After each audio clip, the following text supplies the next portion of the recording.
పోరాడదాం పోరాడదాం నీళ్లు వెంటనే నీళ్లు వెంటనే నీళ్లు వెంటనే నీళ్లు వెంటనే పోరాడదాం రైతుల పక్షాన పోరాడదాం పోరాడదాం పోరాడదాం రైతుల పక్షాన పోరాడదాం పోరాడదాం పోరాడదాం రైతుల పక్షాన పోరాడదాం జై తెలంగాణ. మీరు గిట్ట నీళ్లు విడిచిపెట్టకపోతే ఖచ్చితంగా గేట్ల దగ్గర వేలాది మంది రైతులతోని కౌశిక్ రెడ్డి కథం దొక్కుతారు. అది ఎక్కడ ప్రయత్నం చేస్తారు బిడ్డ మీరు దాచి పెట్టుకోరు. మీ అందరికీ చెప్తా ఉన్నా, ఎవరు ధైర్యపడాల్సిన అవసరం లేదు. ఈ కేసులకో ఈ జైళ్లకో తొక్క తోలుకో కౌశిక్ రెడ్డి భయపడేటోడు కాదు. మీరు ఎంత గిచ్చితే ఇంకంత ఎక్కువ ఎగురుతా బిడ్డ, అది కూడా గుర్తు పెట్టుకోరు.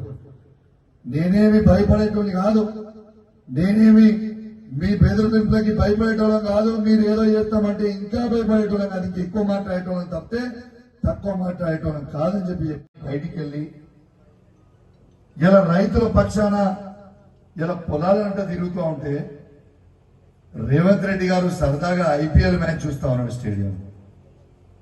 ఇదా మీ పరిపాలన నేను అడుగుతా ఉన్నాను. అంటే ఇక కేసీఆర్ గారు తిరుగుతున్నాం తెలంగాణ సగం మ్యాచ్ నుంచి లేచి వెళ్ళిపోయినట్టు, ఎందుకంటే గజ గజ గజ వణికిండు ఆల్రెడీ. కానీ ఇలా కేసీఆర్ గారికి ఉన్న పంటేసుకున్న వాళ్ళకి చివరి ఒక్క తడవ రెండు తడవ అవసరం ఉన్నది. దయచేసి మీకు దండం పెట్టి చెప్తున్నాం రైతుల పక్షాన, నా చేతులు జోడించి మా హుజరాబాద్ నియోజకవర్గం రైతుల పక్షాన రేవంత్ రెడ్డి గారు మీకు దండం పెట్టి చెప్తా ఉన్నాను. దయచేసి మా రైతుల పక్షాన దండం పెడతా ఉన్నా. పడితే నీకు దయచేసి మా రైతుల మీద కోపం తీవ్యకు. దయచేసి పంట మొత్తం చేతికొచ్చింది, ఇంకొక తడవ రెండో తడవ ఇస్తే వాళ్ళకి పంట మొత్తం చేతికొస్తుంది, వాళ్ళు ఆనందంగా ఉంటారు. ఇలా రైతులు మిమ్మల్ని నమ్మిండ్రు, మిమ్మల్ని నమ్మి ఎకరానికి 25,000 నుంచి 30,000 రూపాయల పెట్టుబడి పెట్టిండ్రు. దయచేసి వాళ్ళ కడుపు కొట్టకండి. మీకు కేసీఆర్ గారి మీద కోపం ఉన్నా, మా మీద కోపం ఉన్నా మా మీద తీర్చుకొని తప్పితే మా రైతుల మీద తీసుకోకండి రేవంత్ రెడ్డి గారు అని మీకు ప్రత్యేకంగా కోరుతా ఉన్నాను.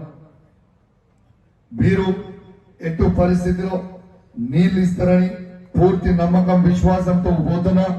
మీకు చెప్తా ఉన్నాను, మీకు తెలవాలని యావత్ తెలంగాణ మొత్తము మీరు ఒకసారి మేల్కోవాలని యావత్ తెలంగాణ నుంచి మొత్తము ఇవాళ పిలిపించడం.